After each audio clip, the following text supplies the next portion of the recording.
talk about the blue spot for a moment, because you told me about that when you walked in. We were geeking out on the brain, and you talked about this part of the brain that I'd never really even heard of. And then somewhere along the line of therapies today, when I was doing some breath work and visualizing, I could see a round blue something, and it was like breathing with me as I was visualizing. Now, I do meditation every morning. I do breath work every morning. I'd never seen that before.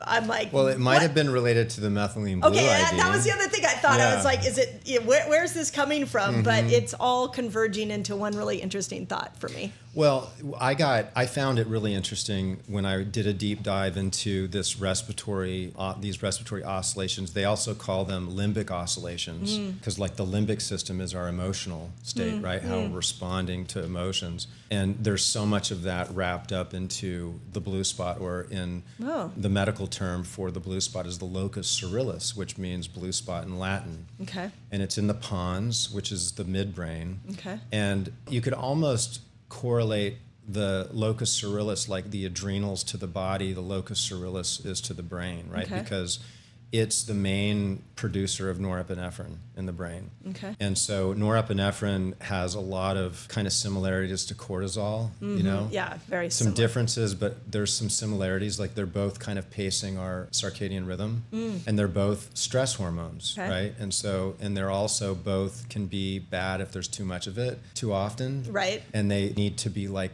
deeply calmed down, you know, and that's not happening in our society. So the locus coeruleus, in order for us to be vital and to be healthy, we have to be able to pause the locus coeruleus. In other words, it has to be like able to just completely calm down at night when we're in REM.